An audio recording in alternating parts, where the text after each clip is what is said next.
Bien le bonjour à chacun pour ce beau temps de prière. C'est ça que c'est. Tout de suite, avant de commencer, on vient avec ceux qui sont là en temps réel. On vient de se confier toutes nos intentions de prière. Puis il y en avait beaucoup. Fait que avant de commencer, on va tout mettre ça dans les mains de Dieu. Puis on va essayer de se mettre à son écoute. Donc, on fait confiance que Dieu, il sait tout. On met tout, tout, tout, tout, tout dans son cœur aimant. On dépose tout dans son cœur. On lâche tout. On lui donne tout. Il s'occupe de tout. Il s'occupe de nous. Il prend soin de nous comme personne. Et puis, on va essayer de se mettre à son écoute pour que ça change nos vies, lentement mais sûrement, que ça change nos vies pour qu'on puisse aller de l'avant en étant des témoins, des porteurs, des vies qui rayonnent de sa lumière à lui. C'est ça le but.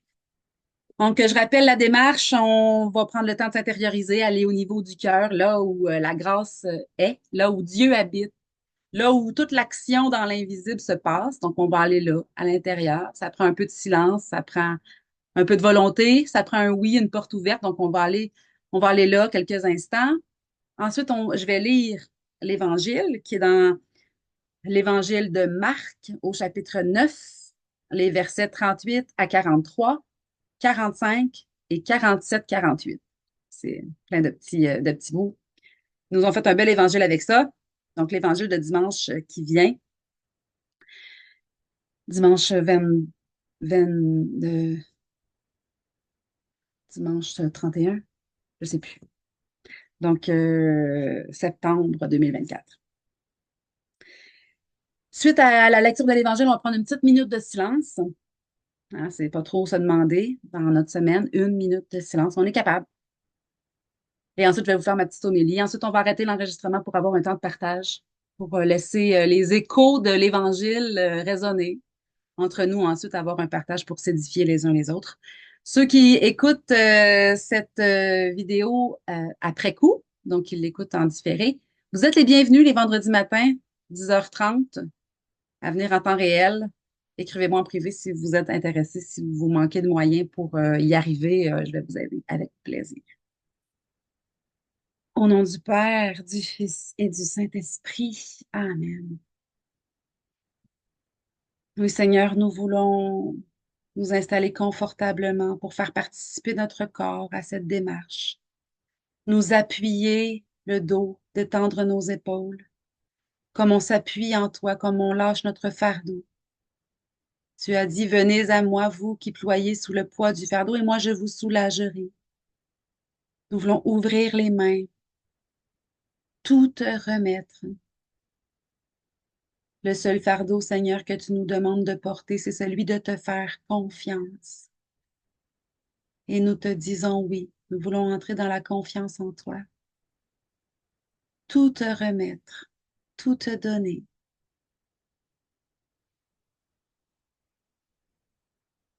Père, Abba, Papa, toi qui veux tout le meilleur pour nous, au nom de ton Fils Jésus, envoie l'Esprit Saint, qu'il nous éclaire, nous conduise, nous libère, nous guérisse, nous conduise. Esprit de lumière et de vérité, esprit d'amour, de tendresse, de douceur et d'humilité, viens en nous. Ouvre-nous à l'intelligence des Écritures, que nous puissions laisser s'imprimer en nous l'amour de Dieu, cette certitude que nous sommes aimés, que nous sommes importants pour toi. Viens imprimer en nous cette certitude, que nous puissions aller de l'avant et devenir toujours plus des témoins de cet amour.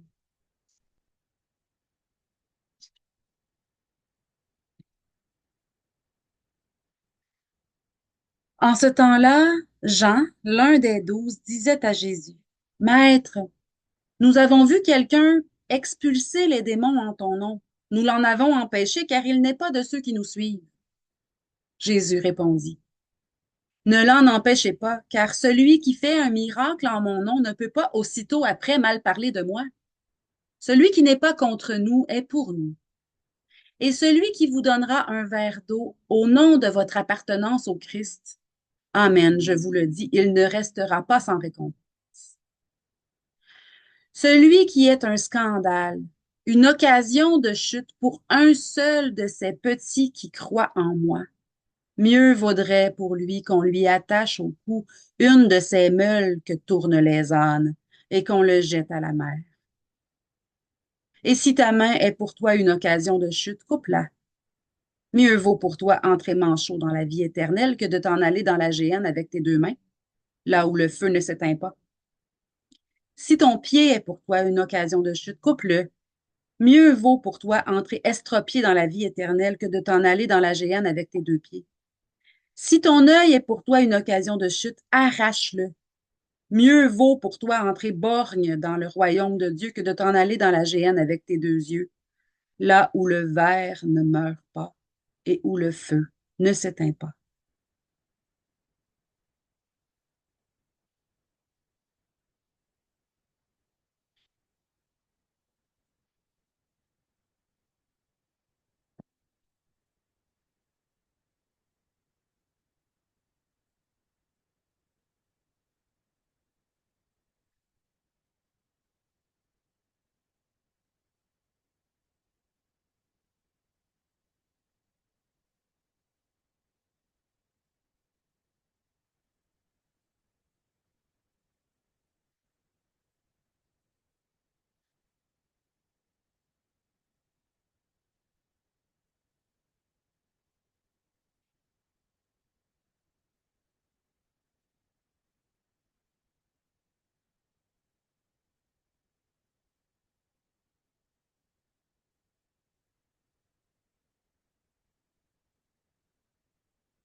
Je pense que je vous avais prévenu que c'était un texte un peu intense.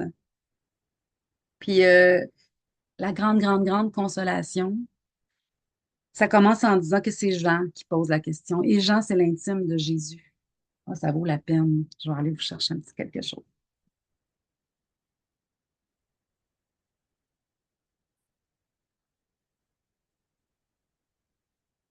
Dieu est amour, je pense que c'est écrit à l'envers pour vous, là, mais Saint Jean l'Évangéliste, c'était un jeune, un des plus jeunes. Et c'était un intense contemplatif qui était vraiment tout ouvert à Jésus. Il avait conscience que c'était Dieu. Il avait, pour autant que faire se peut, là, il était conscient que c'était Dieu, mais avec son expérience à lui. Et il était collé à Jésus, mais par l'âme. Et, et quand Jean ose poser des questions à Jésus, parce que à l'époque, pour oser poser des questions au maître, fallait, euh, fallait vouloir, là, tu sais, fallait être déterminé, puis il fallait oser. Parce que Jésus était souvent en prière, puis on ne veut pas le déranger, tu sais.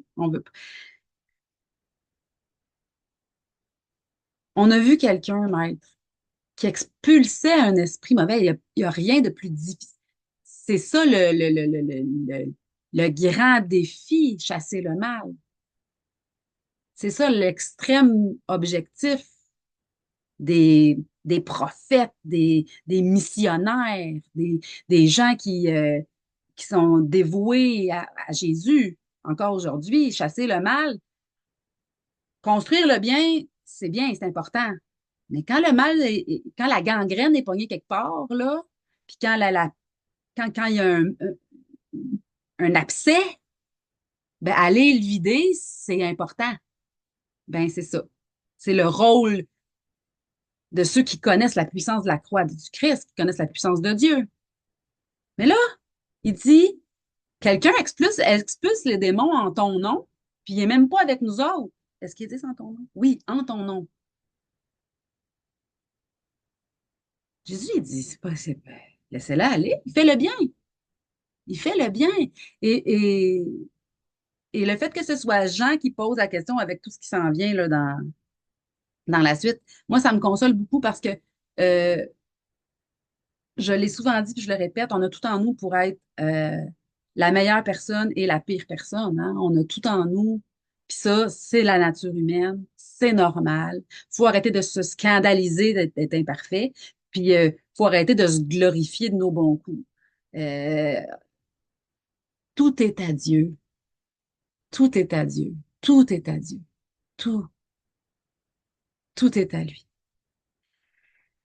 Et ça me fait penser à il y en a de moins en moins, des personnes qui vont à la messe puis qui, tu sais, à l'époque, là, les parents, on présentait notre nouveau petit chum à nos parents, puis là, sa famille va-tu à la messe? Sa famille va pas à la messe, c'est pas une bonne fréquentation. Aujourd'hui, bon, c'est plus ça, mais comment aller à la messe puis juger ceux qui y vont pas?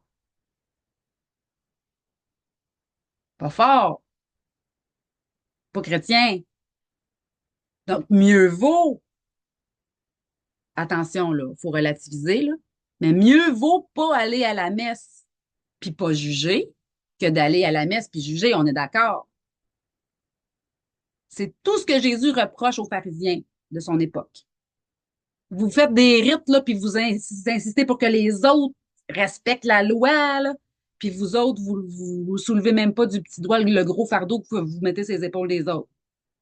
Bon, je m'emballe un peu, là, mais euh, mieux vaut l'amour que, que tout le reste.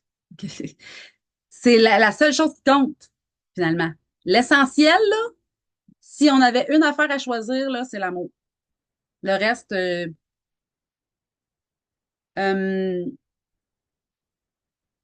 mieux vaut tuer quelqu'un qui entraîne au mal seul de ses petits qui sont mes frères. C'est fort. Il faut faire attention dans ce qu'on exige. Notre manière de juger les autres, ça va être celle avec laquelle on va être jugé, hein? Ça aussi, c'est le Seigneur qui l'a dit. Ça aussi, c'est le Seigneur qui l'a dit. Faisons preuve de miséricorde. Pardonnez, il vous sera pardonné. Soyez tendres et miséricordieux, afin que votre Père des cieux le soit envers vous autant voulu. Bon, j'ai eu une réflexion hier, j'ai pris un petit temps de prière avec ce texte-là parce que je le lis toujours la veille pour savoir un peu comment que je vais m'aligner avec vous pour ma petite homélie du dimanche, le vendredi.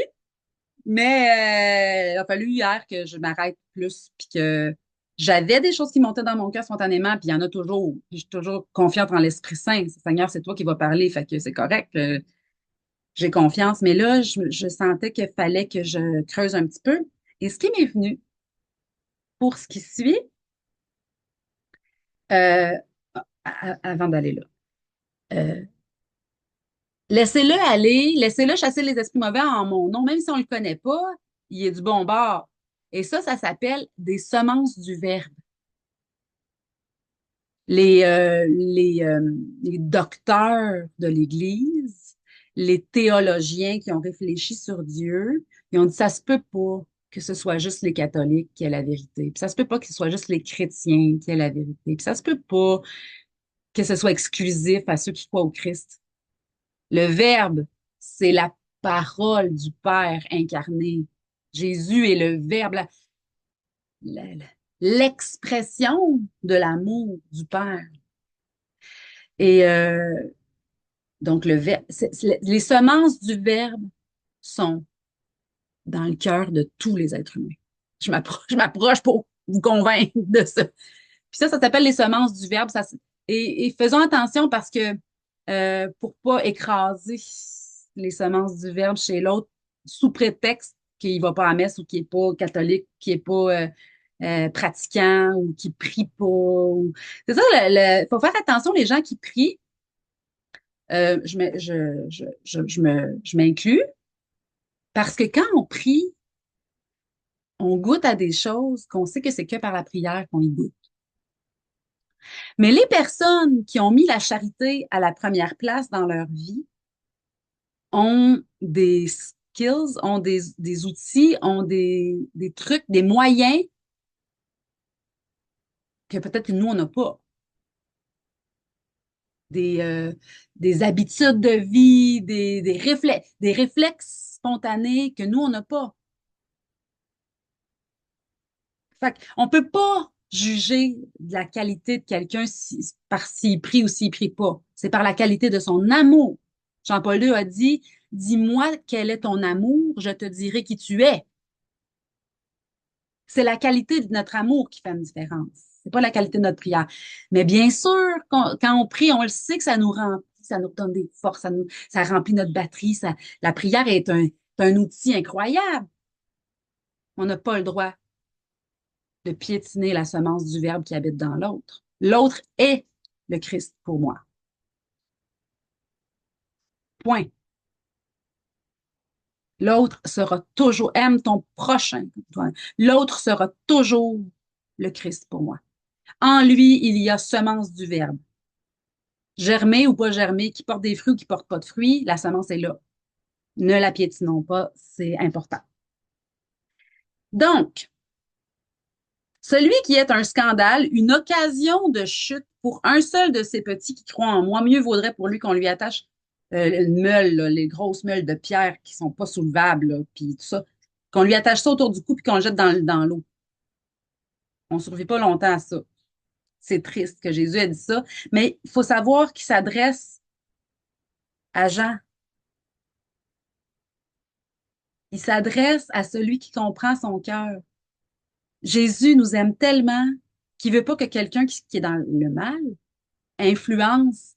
Donc, quand influence en mal un cœur pur, mettons. Euh, donc, faisons attention quand on est sûr de quelque chose. La seule chose dont on doit être sûr, c'est l'amour. La seule volonté de Dieu qu'on peut dire, ça, c'est la volonté de Dieu, c'est l'amour.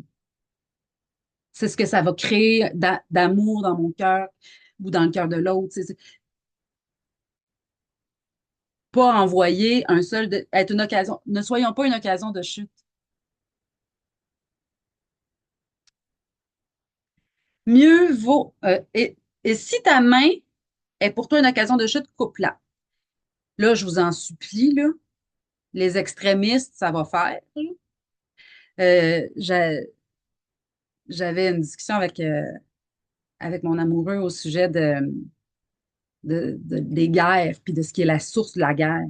Puis euh, j'ai dit quelque chose qui n'était pas tout à fait juste et mon amoureux m'a repris en disant, c'est les extrémistes qui sont un danger. Et les extrémistes, il n'y en a pas que dans l'islam. Donc, faisons attention pour ne pas faire comme d'autres font, puis prendre au pied de la lettre. Jésus dit, nos mains, c'est la première affaire qu'on blesse quand on se blesse. N'est-ce pas? On cuisine, on jardine, on travaille, nos mains, c'est les petits péchés dans lesquels on tombe volontairement. C'est ça que Jésus dit. Les petits péchés, là, oh, c'est pas grave. Mieux vaut entrer estropié qu'en train de se dire, mon petit péché-là, il est pas grave. Comprenez l'idée? C'est ça que Jésus il veut dire. Il veut juste dire, attention, le péché qu'on fait, ouais, ça fait tellement longtemps, ça doit pas être grave. Chacun, on a les nôtres, là. Je juge personne, là, mais quand on va confesse puis qu'on confesse tout le temps la même affaire, c'est de ce péché-là qu'il est question. Les pieds, faut le décider, là, pour y aller, là. Ça, c'est le péché que, parce que S'il nous manque une main, c'est une affaire, mais s'il nous manque un pied, notre paire de manches, c'est un autre game. S'il nous manque un pied, là, c'est différent. Là, c'est un petit peu plus handicapant. Ben, pour l'âme, ces péchés-là, ceux qu'on a décidé, là, que j'ai décidé d'y aller, je pense que vous êtes capable de me comprendre, là, parce qu'on est tous pareils. Ces péchés-là, coupons-les! Coupons-les courageusement! Coupons-les courageusement, les péchés, pas le pied. Ceux qui. Puis demain, là, je dis ça, là, les péchés qui se font tout seuls, là, on va dire, puis les péchés qui nous demandent de la volonté. Mais demandons à Dieu. C'est lui qui lave, qui nous lave de nos péchés. C'est lui qui nous donne la volonté de ne plus les recommencer. Donnons notre oui total et inconditionnel. Seigneur, viens le faire en moi. Tu le sais que sans toi, je ne suis pas capable. Il va le faire. Puis si on retombe, on se tape pas dessus, c'est de l'orgueil de prétendre qu'on aurait été capable. On n'a pas été capable. Ben, on n'a pas été capable. Seigneur, pitié, reviens me soutenir. Et il va le faire. L'œil. Jésus a dit de l'œil. Qu'est-ce qu'il a dit de l'œil? Il a dit, c'est la lampe de l'âme. C'est la lampe de l'âme. Et moi, ça me parle des pensées. Puis Jésus l'a dit aussi. Si quelqu'un regarde la femme d'un autre avec désir, il a commis le péché. C'est l'intention, vous voyez l'idée? L'intention, la pensée. Tout commence dans les pensées, finalement. Décidons-le d'avoir des pensées bienveillantes en tout temps. Seigneur, il va nous éclairer. Oups, là, on dirait que je suis pas en train d'aimer. Moi, là, je suis en train d'y souhaiter du mal. Jamais. Et moi, à un moment donné, j'ai même arrêté. Tu sais, des fois, on peut se dire sur la route, hey, je te souhaite un ticket pour comprendre. Non, même ça. Je te souhaite de comprendre autrement, par la sagesse. Il y a deux moyens d'apprendre, on le sait, hein? Par la sagesse, écouter les inspirations de la sagesse, puis changer de comportement avant qu'il nous arrive quelque chose de grave. La sagesse, c'est ça. C'est choisir le bien. Puis le bien, c'est Dieu. Puis il nous inspire. L'autre moyen pour apprendre, c'est la souffrance. Fait que souhaitons la sagesse, souhaitons le bien, par pitié, tout le temps, pour tout le monde, nous en premier. Souhaitons le bien, vous, désirons. Puis ça marche. Je n'ai pas toujours été aimante de même. Puis aujourd'hui, on dirait que je veux pas haïr, je veux plus haïr, je veux plus entendre personne dire « Oh, elle, je l'haïs » ou « Oh, lui, je l'haïs ». Ah! Comment tu peux tolérer c'est du pu, ça pue, c'est du poison, c'est dégueulasse. Comment tu peux entretenir ça? Non, c'est fini ça. Seigneur, je veux aimer jusque dans mes intentions inconscientes. Je veux aimer jusque dans... Éclaire-moi. Et il est bon. Il va nous éclairer comme il faut. Si on voyait notre péché, on mourrait de désespoir. Dieu est bon. Il nous éclaire au fur et à mesure comme il faut. Au bon moment, il nous... Oups, OK. Là, je suis pas en train d'aimer. Seigneur, viens aimer en moi. Seigneur, viens aimer en moi. Cette personne-là, je suis pas capable de l'aimer. Pas capable de l'aimer. Elle m'a trop fait souffrir. Seigneur, viens lui pardonner en moi. Puis là, on nomme la personne, un tel. Avec Jésus, je te pardonne du mal que tu m'as fait. Je te libère de ta dette. Puis on se tourne. On vaque à nous autres, on s'en va. On n'est pas obligé de rester focus sur quelque chose qui nous fait souffrir, puis quelque chose qui nous empêche d'aimer, là. On se tourne vers Dieu. C'est cet évangile-là, c'est les mains, les pieds, les- les- les- ce qui se fait spontanément, puis oh, c'est pas grave. Dieu vient dire,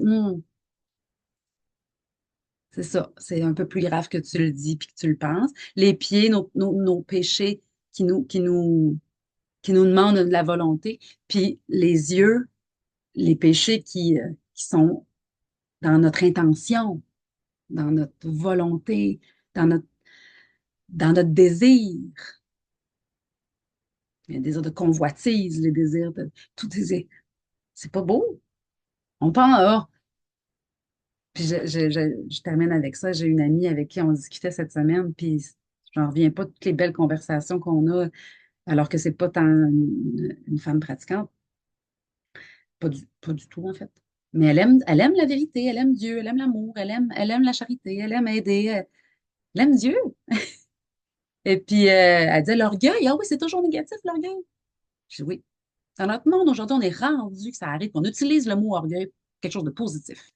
Comme quelqu'un qui se tient debout, peut-être, mettons, ou qui a confiance en lui, ou qui a de la fierté, ou tu sais, qui est satisfait, qui est fier, c'est pas de l'orgueil, ça. Ça, c'est de la confiance en soi, c'est de la fierté pour quelque chose qu'on a accompli, c'est de la gratitude même. C'est pas de l'orgueil.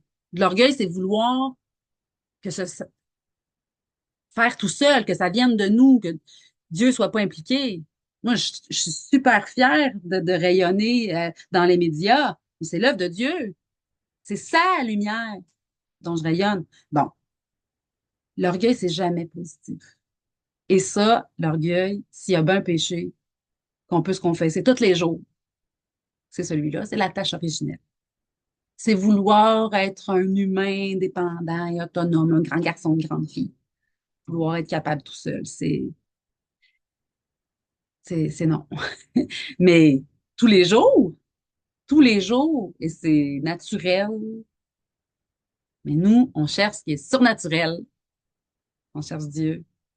Viens, Seigneur, nous remplir de toi. Viens nous bénir, nous remplir de ta lumière pour qu'on rayonne de toi, nous remplir de ton amour. Un petit peu de radicalité aussi, sans devenir extrémiste, juste désirer aimer. Viens nous faire brûler de désir que nous désirions ardemment être unis à toi qui n'est qu'amour et bonté. Merci pour ta miséricorde, ta tendresse. Continue de bénir tous ceux que nous aimons, toutes les intentions, toutes les personnes qui se sont confiées à notre prière, notre monde qui en a tant besoin. Bénis-nous au nom du Père, du Fils et du Saint-Esprit. Amen. À bientôt, bientôt.